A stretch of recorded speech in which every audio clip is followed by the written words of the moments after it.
saya tinggal di Raja Pola dekat gitu. Kenapa saya masih ini? Karena saya orang tua itu kan kalau banyak pikiran asma itu yang menjadi pikiran di situ. Dari kecil kan saya nggak pernah tinggal sama orang tua, anak satu-satunya, padahal orang tua cerai. Nah mungkin dari kecil nggak bisa tinggal sama orang tua, berbakti kurang, baru sekarang ini manfaatin. Bagaimana caranya orang tua nggak jadi pikiran, yang menjadi nggak pikiran tuh karena kondisi sekarang mendua itu, orang tua tenang. Solusi coba menurut si bos gimana nih dengan keadaan saya gini? Hidup itu pilihan. Iya, dan hidup itu keputusan. Nah, jadi pilihannya banyak, kita mutusin salah satu. Iya. Dan hidup itu perjuangan. Betul. Apapun yang kita putuskan, tetap ujung-ujungnya berjuang.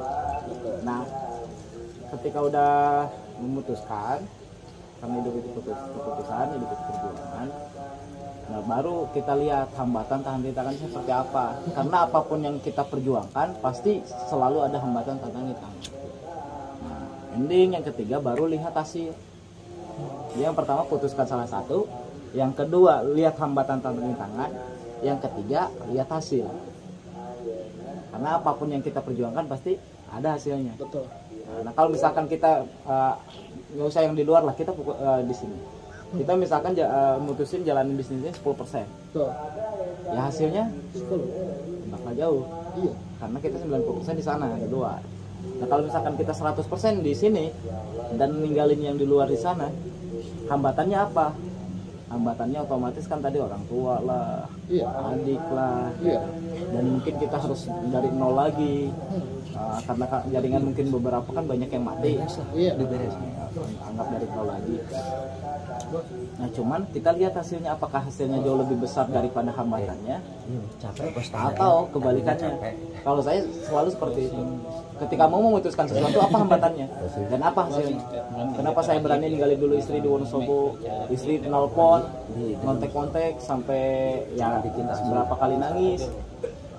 Ya aku kan baru nikah ditinggalin. Karena saya tahu hasilnya akan nikmat ketika saya udah dapat mobil, saya udah dapat penghasilan, hutang udah lunas, bisa nafkahin istri, bisa merawat ibu yang terbaik dan lain sebagainya. Saya gak masalah sekarang ibu dirawat dulu sama saudara, sama Uwa, sama adiknya mama. Kemarin juga sama kakaknya mama. Kan dia. Gak apa-apa sekarang istri ditinggalin dulu di Wonosobo, udah masih ada mertua. Makan nggak susah, walaupun sama mertua ditanyain udah dikasih apa sama Dani. Walaupun orang mertua juga tahu saya punya utang. Yang penting saya tugasnya beresin dulu ini semua. Kalau ini beres, insya Allah masalah di rumah beres. Saya mikirnya gitu. Kenapa? Karena hasil dari bisnis ini jauh lebih besar. Saya sayang kalau misalkan terlalu lama, apalagi bisnis multi level marketing dilihat sama teman, dilihat sama saudara, dilihat sama bisnis yang lain. Kalau saya telat, saya lambat, udah tinggal. Saya nggak mau. Karena udah ngalami beberapa kali ketika misalkan saya udah di atas terus jatuh lagi ke bawah karena saya salah ngambil keputusan. Tadi saya matengin. Ketika kemarin COVID, ambruk Kang. Ambruk semuanya. Cuman dikit orang lah yang jalan. Itu pun pada down. Kang Isan udah luxury, bonusnya cuma 1 juta 2 juta sebulan. Anda juga sama bos. Yang udah private video 100.000, 150.000, berarti kan itu ngandalin pasangan doang. Nah saya selaku yang di atas, emang saya masih ada hasil gede, 20 juta masih masuk ke rekening. Cuman kalau misalkan kayak gini terus siap-siap jatuh. Iya. Saya sampai beraniin jual rumah, jual mobil. Oh gimana caranya saya gede lagi. Ketika tembus rumah 1 miliar. Kan itu pas COVID kan udah 2M kan.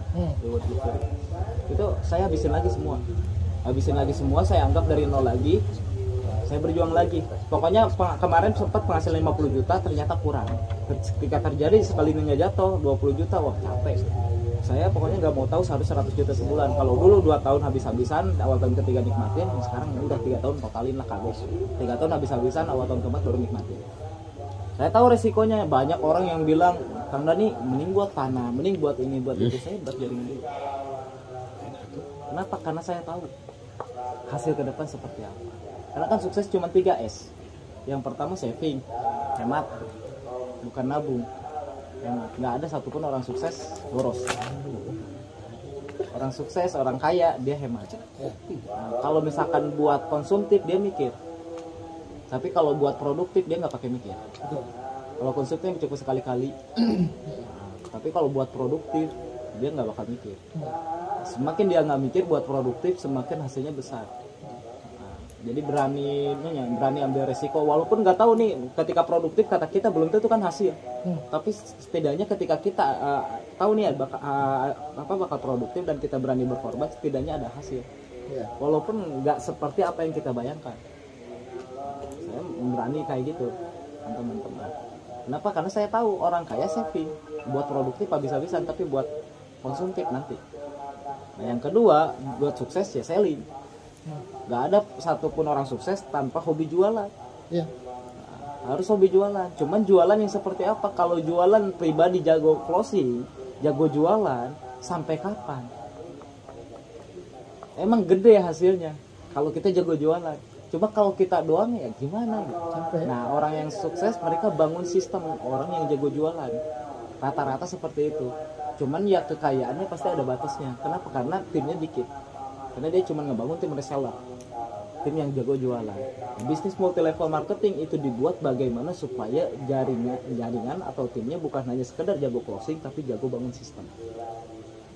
Nah kalau misalkan bisa seperti itu, siap-siap. Ketika tim kita yang kiri jago bangun sistem, yang kanan jago bangun sistem, yang ketika baru jago bangun sistem, hingga sistem terbentuk dan di bawahnya juga tercipta lagi sistem, nanti suatu saat kita dihimpun dapat hasil. Itu yang saya pikirin. Makanya berani berkorban. Kalau dulu berkorbannya buat jaringan bagaimana supaya cepat, kalau sekarang bangun jaringannya bagaimana saya menciptakan aset yang kelihatan, yaitu rumah. Saya rencana membangun rumah lagi, kata saya 3M kecil. Apakah saya udah megang 1M belum? Nah, karena bonus kan terus ngalir, terus muter kalau bonus. Tapi saya ngomong aja dulu, pokoknya 3M kecil, nanti bangun lebih mewah lagi. Ini jadian base camp. Karena saya paham. Nah yang terakhir baru safety, keamanan, jangka panjang, kayak beli tanah, beli sawah, properti, dan lain sebagainya. Nah ketika sistem udah terbentuk, banyak orang yang bilang safety buat keamanan beli tanah bos, bikin kontrakan bos, bikin ini bos. Iya, saya tahu itu buat masa depan, buat jangka panjang. Cuman percuma kalau saya beli tanah besoknya dijual lagi.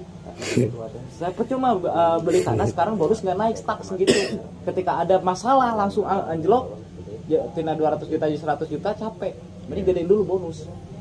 Setidaknya penghasil 500 juta, kalau misalkan turun pun 300 juta kan enak, masih aman. Ketika beli tanah pun sekali gede langsung enak. Nah, baru mikirin safety. Hemat buat nahan, selling buat ngedorong biar cepet, safety buat jangka panjang. Itu orang kaya makin kaya.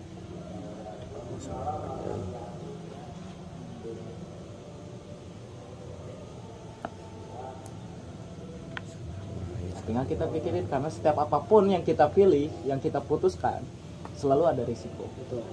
Dan setiap risiko pasti ada hasil.